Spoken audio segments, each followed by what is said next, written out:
On this week's episode of 90 Degrees, how to watch film like a pro, which team is worse than their stats say, and is there any hope for a Bryce Young turnaround?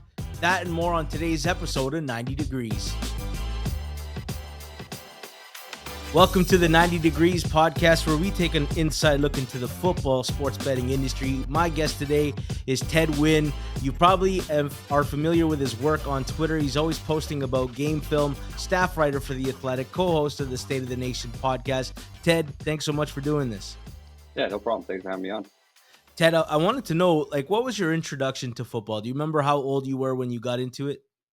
My family they were all Niner fans when I was growing up. We're from the Bay Area, so they would always catch the games, and it was Steve Young and Jeff Garcia, Terrell Owens, and I kind of rebelled. I became a Raiders fan because I liked their colors, and my family were all cheering for the Niners, and I would just sneak off and watch the Raiders games. And then I played football. I played a little bit of football, pee wee football in middle school, and then I played high school ball, and I coached high school ball for a while. And then now I'm writing about it. I actually want to talk to you about the coaching aspect. But what did you play when you first started? What positions? When I first started, I was a receiver, and then they moved me to quarterback, and I played quarterback ever since. Were you a dual threat quarterback? I mean, we were an option offense, so we barely threw the ball. Yeah, we threw the ball maybe 4 times a game. I was like another running back basically. Yeah, I was not only did I play right guard like Richie Incognito, I also played with his mean streak, and I would take every play after the whistle. I'd push the line and would get several warnings throughout the game. What do you love about the sport of football? I love it for like so many reasons. I think it's like physical chess. Every play you get an offensive play gets drawn up and a defensive play, and you're trying to beat a tendency, and it's situational. Like, I love the strategy that goes into it, whereas like basketball and hockey at times is just free flowing reactionary stuff. And football is very as much as the action is important, the play calling and everything like that is also super important. Yeah, I mean, it's super tactical because every position is so different. It's not like basketball where, a center and guard are different, but at the same time, they're all playing the same sport. Yeah. Football is almost like you're playing a different sport. If you're an O lineman, defensive lineman, you have a different physical skill set and different techniques and different goals. And then, if you're a receiver, defensive back, you have different goals, but then you all mesh that together. And you play another team, and the start and stop component of it, it makes it so that basically every snap is a whole different strategy. And that's what makes it so fascinating to me. And it's the most complicated game in the world, I think. And I think that's why so many people love it. Yeah, I'm with you. I watched Friday Night Lights, the movie and the TV show. And after watching the TV show, I swear I was going to move to Texas and become a high school football coach. I'm very impressionable. I love the idea of like coaching people and that are learning the sport, especially at that age group. They don't, by the time they get to the pros or college, they understand the rules. You're still teaching them how to play each position, as well as how to optimally perform in a game. What attracted you to being a high school football coach? I knew I wasn't good enough to play college, and I still wanted to be involved in a game. So my high school coach actually asked me to come back and help out a little bit, and that's where it all started. Does that flame still burn for you, or is that in a past life? No, definitely. But coaching takes so much time. Like, all these high school coaches are so underpaid when it comes to how much time they put in, and some of them don't even get paid. And like, sometimes you could put in, a 40-hour work week, and at the end of the season, the full season, you get like a $2,000, $3,000 stipend. So it's like, Yeah. it's difficult. I love doing it, and it's not when you do it, it's not even for the money, but it just takes so much time. And when you work in my job where we have deadlines and we have to pay attention to everything, it's hard to put that much time into it. Sure. I remember when I decided to go to journalism school, broadcasting for radio. I wanted to be around sports. Knew I was never going to have a career playing in sports. So I said, how can I still be involved in that world? When do you decide you want to get into the world of journalism? Do you decide at a young age? Do you discover it later in life? Um, it was always something that I was interested in, but I just never saw an avenue towards reaching that goal. I was an English major in college, but I don't know. I just never saw a pathway to doing it. I just always thought it was so impossible because, there's so many people want to talk about football. So many people want to do this that I just thought it'd be impossible. So, but I just started a blog I was doing just for fun, and the blog got more and more popular. And then, before I knew it, the Athletic. I mean, I say before I knew it, but it was like a couple of years of just writing for very minimal pay, and just trying to work my way through the industry. And then the Athletic called me one day and asked me to do a contract job with them, and I took that job, and then it became a full time job after a while. Once upon a time, being a sports writer was like the glory days, right? Like 80s, 90s, you could get away with just writing for a newspaper and you could make a really good living. And now they preach, you got to be multiple. You got to do podcasts and you got to do appearances. Do you prefer the writing aspect and then see the media as, additional or something that you have to do? Or do you actually like the on camera stuff and the writing is just also part of it? I love the writing part of it. I don't think I'll ever give that up. But I think today you have to be multifaceted. You have to be able to do radio. You have to be able to do podcasts. You have to be able to do TV stints if if you get that opportunity. And I think when I first started, I was pretty bad at doing anything live. I would just get so nervous and just especially my first few radio appearances on like my favorite radio station. All of a sudden they're calling and asking me to come on. But after a while, after like many reps, I feel like I'm not great yet, but I feel like I've gotten more comfortable. So I think if you want to be in this profession, you have to be able to do multiple things and just be versatile. They taught us in broadcasting school, you got to lose your fandom a little bit when you become a journalist. You were a Raiders fan growing up. You do a podcast that talks about the Raiders. Do you find that it hinders you, or are you still capable of being a fan and still doing a great job as a broadcaster? I think people have to know that even if you do go that fan route, I think it is a little harder. Um, it's easier in a sense that you will be able to connect to the fan base very quickly Yeah. because there's other fans that are going to want to hear from you from a fan perspective. That's just a little, more put together, I suppose.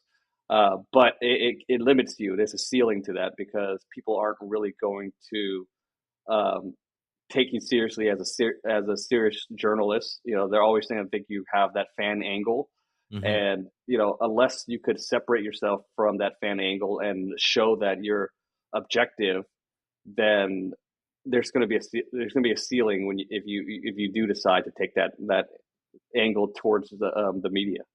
I want to talk to you about Pinnacle. They're the world's sharpest sports book and available to bettors in Ontario. Find out what the pros have known for the last 25 years. Everyday competitive odds, your trusted sports book. Bet smart, bet Pinnacle. Must be 19 plus in Ontario.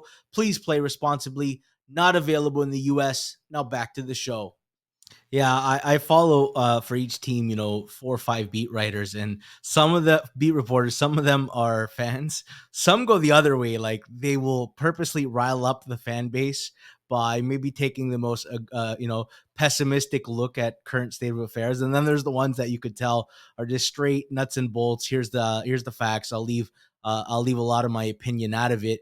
I got I found your account because you post clips of film.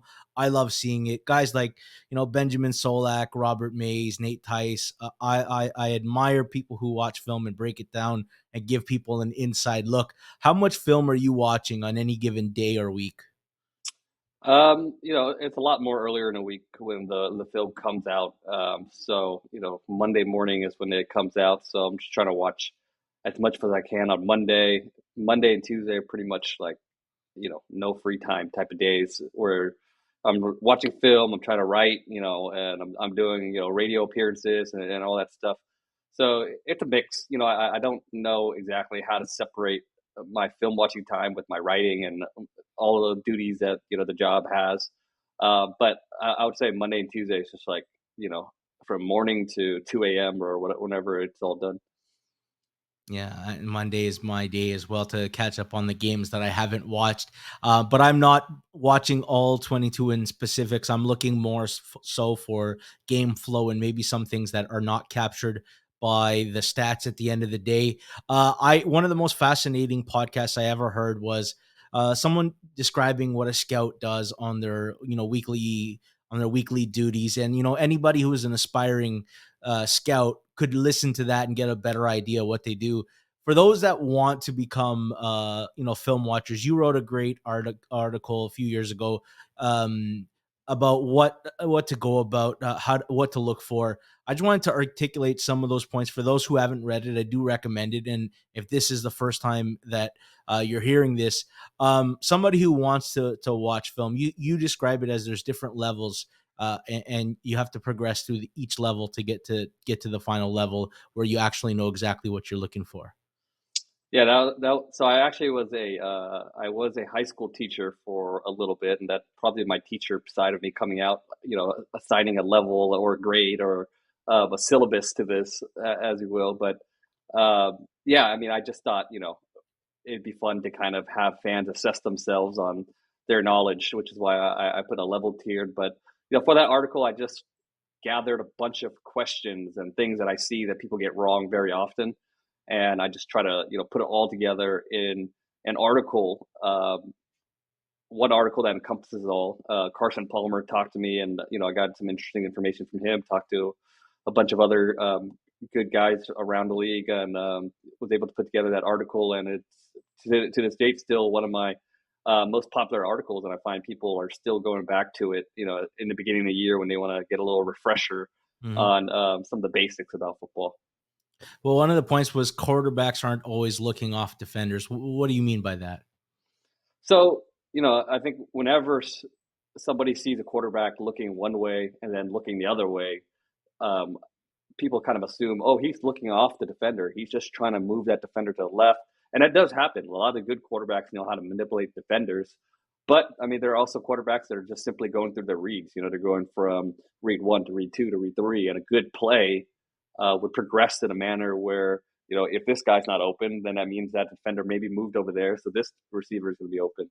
So that's all I mean by it. Is that quarterback's not always trying to move a defender. He might be just looking at his going through his normal progression.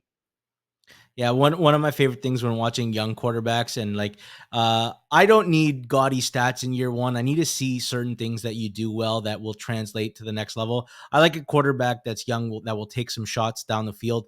I think if they become too conservative too early in their career, they never grow out of it, and they put a limitation to what they do. Whereas I don't mind that Peyton Manning threw 28 interceptions in year one, because he that's your year to make mistakes and to learn.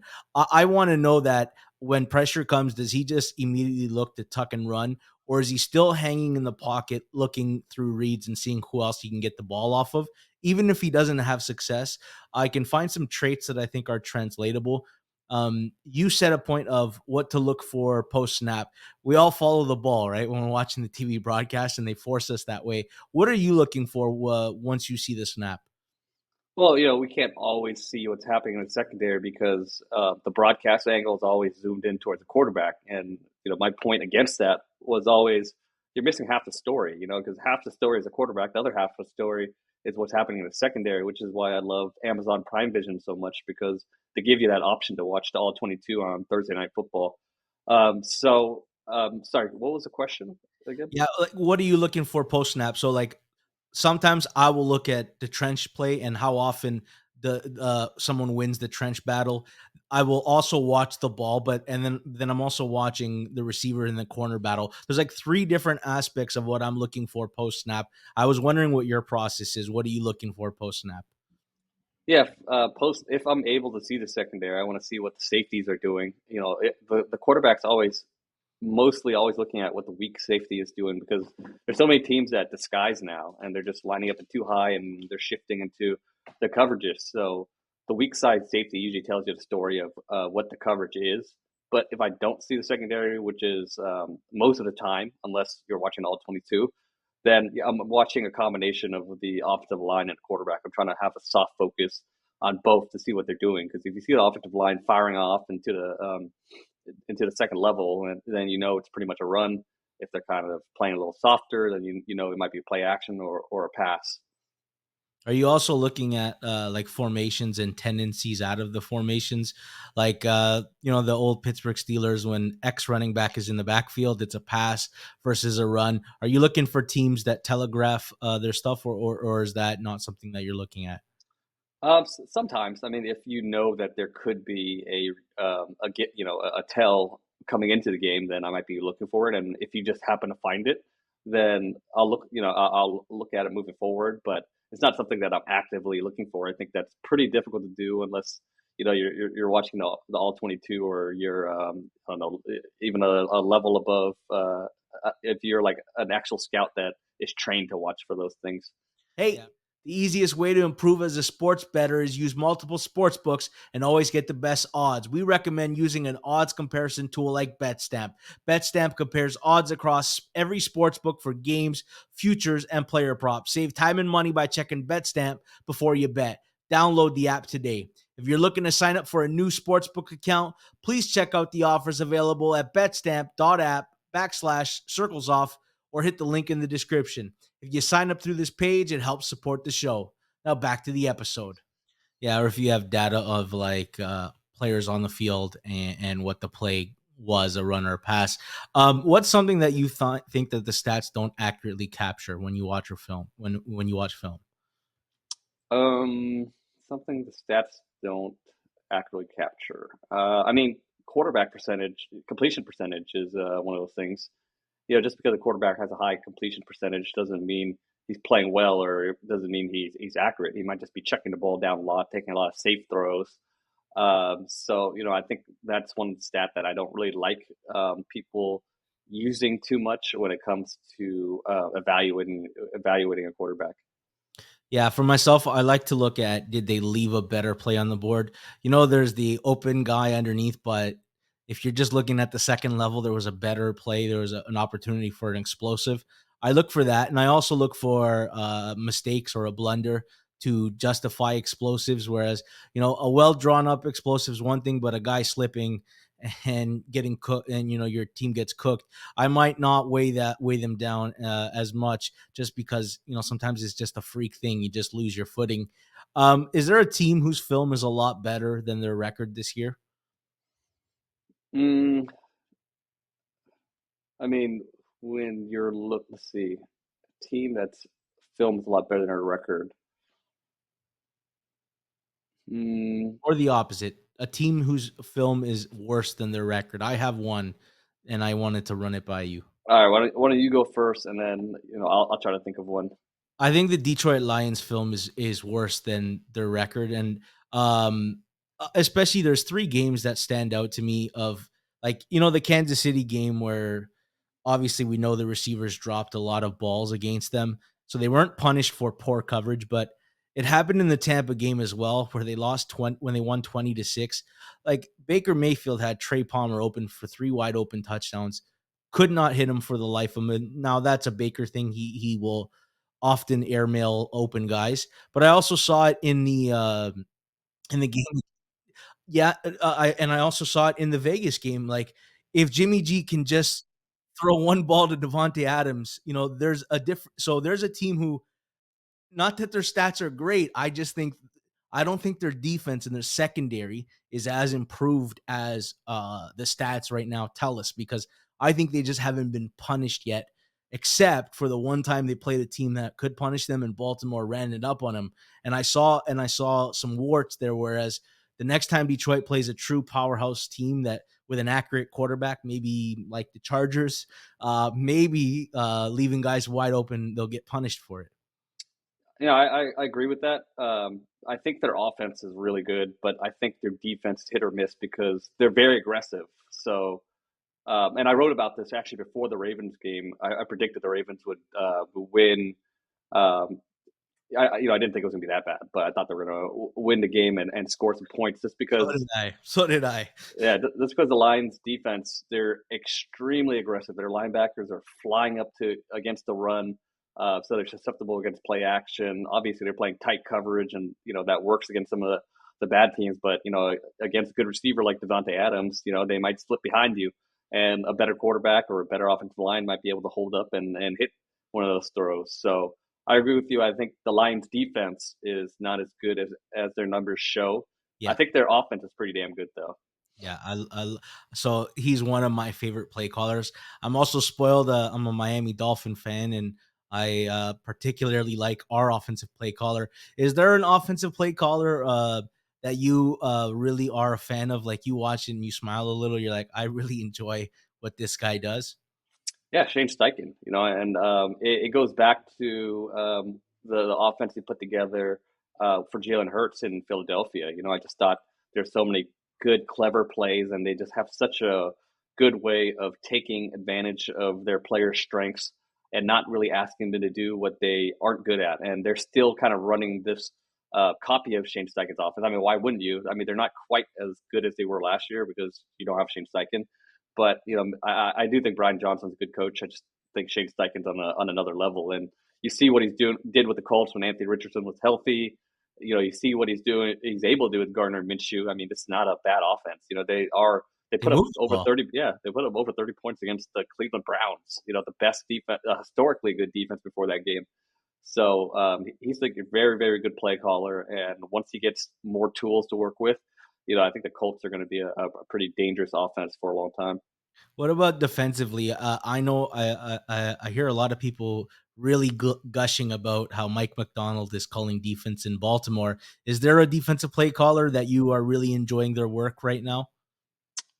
Yeah, like Mike McDonald is awesome. I did a breakdown of his defense this week. Big Lou from Cincinnati, always, you know, he doesn't have as much talent as other guys have on their defense, but he always just finds a way to give opposing quarterbacks trouble.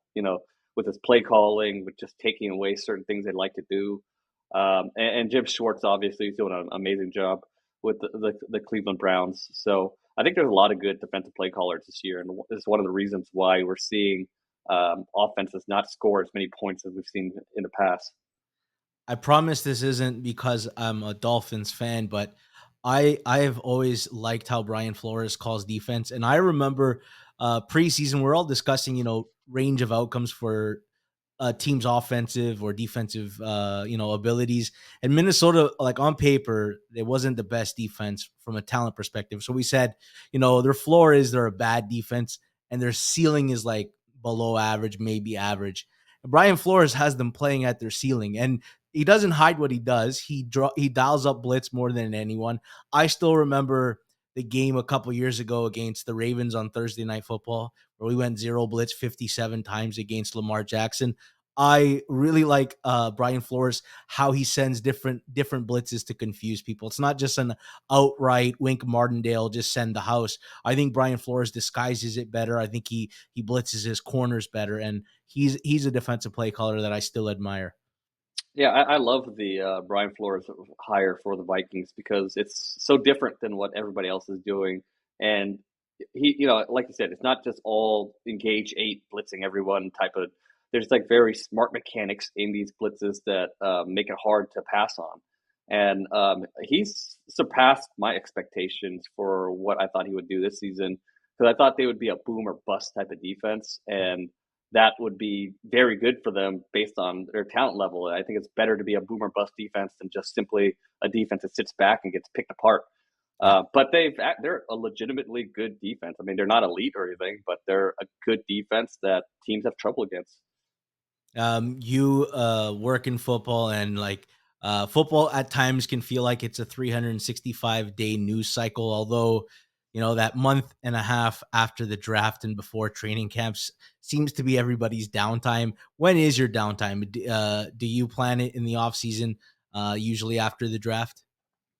Yeah, I think after the draft, you do get a little bit of downtime, but I mean, the thing is, it's difficult to find stories to write about. I mean, it's not difficult because there's always something to write about, always something that people are interested in, but it's just a little bit more difficult to find interesting things to continue to talk and write about during the off season. But yeah, you do have that downtime after the draft, and it's not immediately after the draft. There's still people that want to know about who their teams picked, Yeah. and then you have a little bit of downtime until training camp starts again, or OTAs, and then before you know it, you're back in the flow of things. Yeah, in radio, our time was like Christmas, government shut down. It was for the right. So you save a couple like evergreen topics and you stash them for those winter months when you need it. So maybe you have some article ideas that you're like, okay, that's gonna be a June story because it's gonna be a little bit tough to write, and you almost have to create your own news article as opposed to a hot piece of news that you can react to. Do you watch college during the season, or do you just watch tape during draft season? Um, I watch college, but just more for fun during the season because Saturday is the one day that I do get to relax and chill, and I don't want to spend that whole day. I mean, I would easily just watch football, but I think it's better for my life and the people in my life if I do something other than watch football. So if I'll catch a game here and there if it's a big matchup, like last week, USC and Washington was fun. But I'm not glued to my TV on Saturday. Yeah, Saturday is actually my lightest day of the week, right? It's there's nothing much more to react to. Maybe the final injury report of the Monday night football game and guys who are on the fence and maybe a couple guys that don't travel with the team. But for the most part, the injury reports are done. You've watched your film, you've crunched your data, and you're just like, all right, Saturday is a little bit of downtime. What are you looking for when watching prospects? I know what I'm looking for because I don't actively watch college football. I am aware of who the guys are because I follow and I listen, on the Athletic, and I follow Dane Brugler's stuff, and I always want to be up to date with who to watch. But then I can then go into each position and watch film on each guy. What are you watching for? Um, and yeah, there's another reason why I don't watch a ton of college football during the weeks because if you're doing scouting work, you end up watching those games like 3, 4 times. When you're during draft season again, anyways. So, uh, yeah, you're not going to miss much because you're going to watch it again. But when I am watching prospects, I think the important thing is to figure out what kind of player is this player. I mean, you have different position groups like wide receivers, but within that position group, there's different archetypes of positions too. I mean, you have your big ball winner, you have your small slot receiver. You have guys that are kind of in between. So you have to figure out what type of player this player is.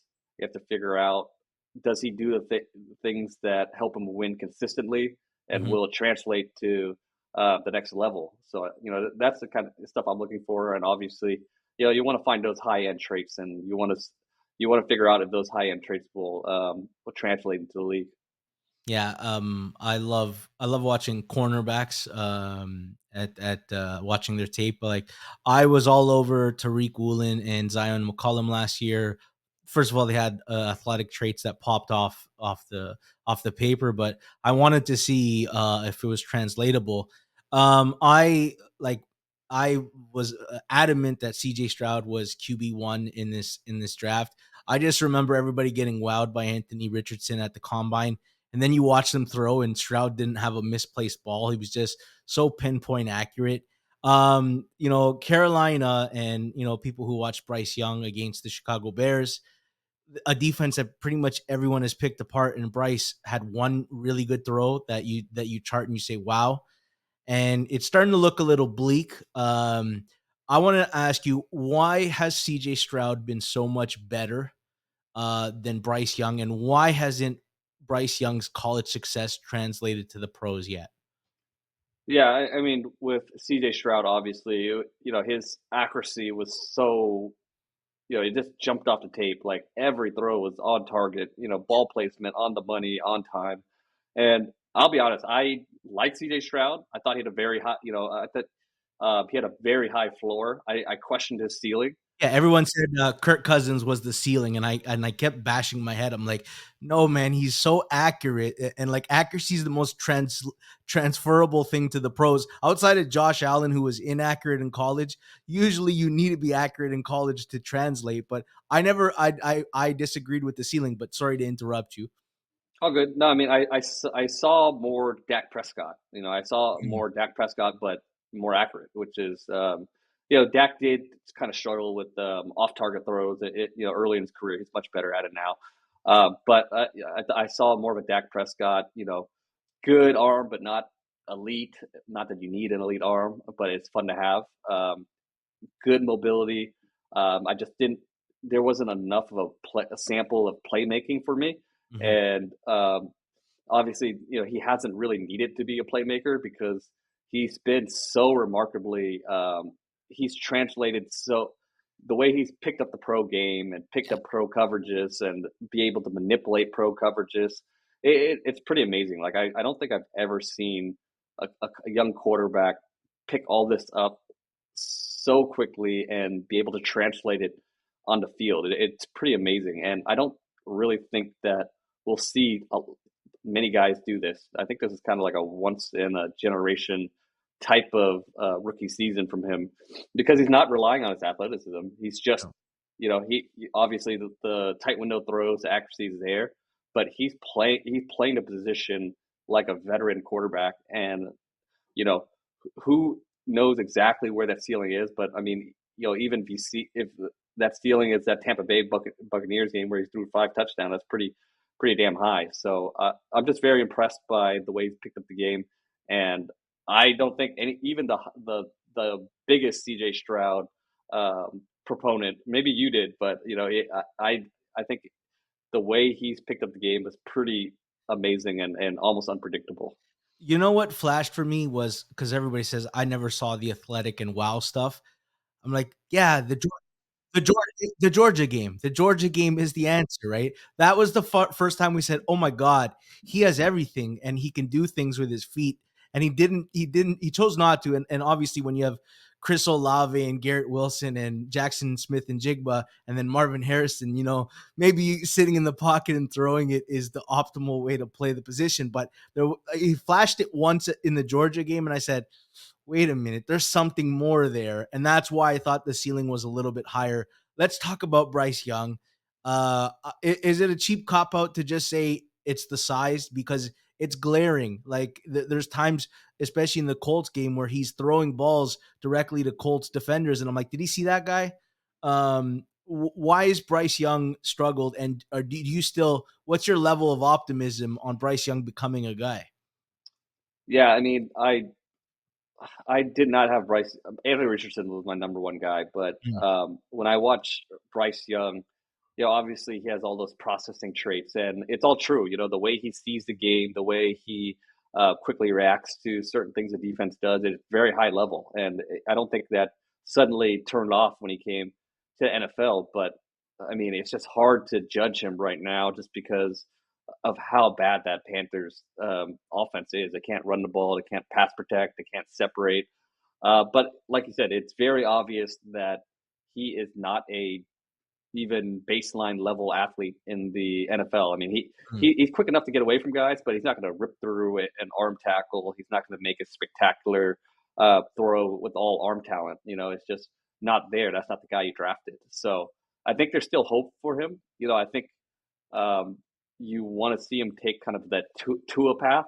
I think it's fair to say that he's not ever going to be a guy that elevates your offense and makes you um, better, but he's a guy that if you surround him with talent, I think he'll be able to operate at a high level, and that's not a bad thing because I think there's only maybe 10, 12 guys that could really elevate an offense. And obviously, you want the number one pick to be one of those guys, but I just doubt Bryce Young is one of those guys at this point. But I still think that he has, a bright future if you are able to surround him with talent. And I see a lot of similar traits between him and Tua. All right, that's an interesting comparable. And we'll track it. And they attempted to put an offense around him. They signed Hayden Hurst and Chark and Thielen and Miles Sanders, but it's not like those guys were kind of on the downslope of their career. It was a bit odd of an offseason approach. Whereas maybe they would have been better putting in resources into one really good weapon to surround him with, as opposed to two or three, next level tier, even though Thielen's having a bit of a bounce back season. But Ted, I appreciate your time, man. I really enjoyed talking football with you. No problem. Thanks for having me on. That's it for me. Another edition of 90 Degrees is in the books. I want to thank my guest, Ted Nguyen, staff writer for The Athletic, the sponsors of this podcast, Pinnacle and BetStamp, and my producer, Jason Cooper. Thanks for listening. Do me a favor before you go, like the content, subscribe, share, and comment. We'll be back next week with another guest on the 90 Degrees podcast, where we give an inside look into the sports betting industry. That's it for me. Hope you enjoyed. Until next time.